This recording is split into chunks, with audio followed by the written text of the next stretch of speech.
Alam mo bang 48 pesos lang yung ganito kalaking fried chicken? Dating nagtitinda lang sa cart, ngayon ay may sarili ng dalawang branch na may dine-in pa na yung isa ay naka-aircon pa. At dahil yan sa kanilang masarap at quality na fried chicken na minarinate ng matagal tapos yung mismong harina na ginamit pang coat ay may flavor na. Kaya naman yung resulta ay isang juicy at talagang mabisang fried chicken. Tapos partneran mo pa ng kanilang trademark na gravy na medyo buttery yung flavor. Nako, kung ganito yung food trip mo, talagang mapapa-extra rice ka pa. Bukod sa masarap na yung mismong manok, ay ang lalaki din ng mga fried chicken nila dito. Katulad nga na itong leg quarter na tag 68 pesos lang. May wing thigh part din sila na 40 lang tapos ganito na kalaki. Etong ang picho na pinakita ko kanina ay tag 48 pesos lang din. Nako guys, madami na ako natikman na fried chicken at honestly, ito yung fried chicken na gusto kong gayahin yung pagkakaluto. Lalong-lalo na yung kanilang gravy. May mga nadagdag sa kanilang mga sauce tulad netong buffalo at spicy gravy. At may mga refreshing drinks na rin sila tulad ng milk tea at kung ano-ano pa. Kung ako lang yung tatanungin nyo kung saan may masarap na fried chicken, ay dito ko kayo tuturo sa may Just Fry na matatagpuan nyo naman dito mismo sa may Plapla Street Corner, Larangay Street, Barangay 14, South Caloocan. Bale na sa tapat lang sila mismo ng MB Asisio Senior High School at open sila daily simula 10 AM to 10 PM daily. At kung nalalayuan naman kayo dito ay meron din silang branch na may Tayuman sa may 1629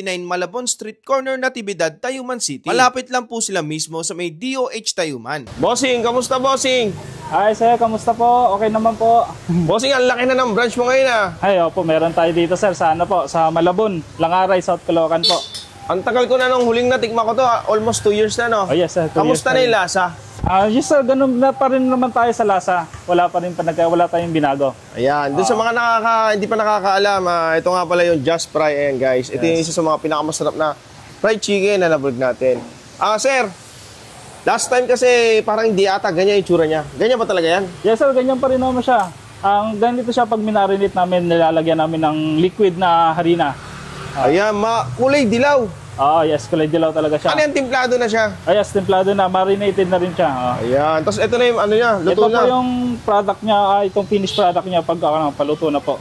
Wow. Ito yung leg quarter natin. Yan ang gusto ko dito, malalaki yung ano. Yung ganyang kalaki sir, magkano nga pala uli? Itong leg quarter natin sir, 68 po. No 68. Rice po ito. Magkano yung may rice na? Ito po ba siya, pag may rice na po tayo sir, ayan po yung leg quarter natin dyan. Ayun, 82. Tapos, ang isa pang tumatak sa akin, yung gravy nyo. Gravy. Napakasarap ng gravy dito. Sa kanto pa lang talaga dati. Sir, doon ka namin nakita Doon na nakilala sa kanto. Parang oras pa lang ata tinatagal mo, nauubos agad yung chicken mo dati, no? Yes, sir. So guys, ito yung pinaka-actual niya. So, wala namang vlogger dyan, syempre, hati na yan eh. Yes, tamang-tama ka dyan. Oo. Wala nang vlogger dito kasi pare-parehas na ng hiwa. Oo. Ayan, ang lalaki ito, gusto ko to, ang laki. Leg quarter. Oo. Ayan. Wow. 24 hours nilang minamarinate yung chicken nila bago nila i-fry. Kaya talaga kahit wala ang sauce, malasa na yung laman. May templado na yung mismo harina na ginagamit nila.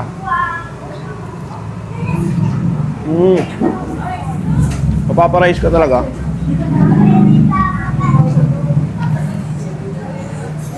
Ang sarap talaga ng chicken nila dito. Masarap na yung laman, yung karne, masarap pa yung gravy.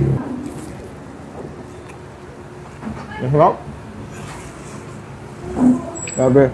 Hindi sila umahabol ng lasa dun sa sa gravy. Dun mismo sa laman.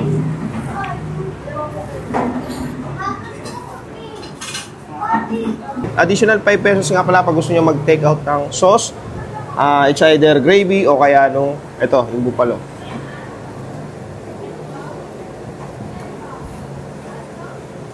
May konting kick ng spicy ng niya, yung buffalo niya. Pero tama-tama lang yung spiciness niya. Pero kung di ka mahilig sa maanghang, mag-gravy ka na lang. Pero masarap din eh. Tapos guys, meron na rin silang bagong mga milk tea. Best seller nila yung Taro, 59 pesos. Tapos sa kasama naman natin itong honey lemon, 50 pesos. So, tikman natin to, Taro. Sa kasama natin to eh.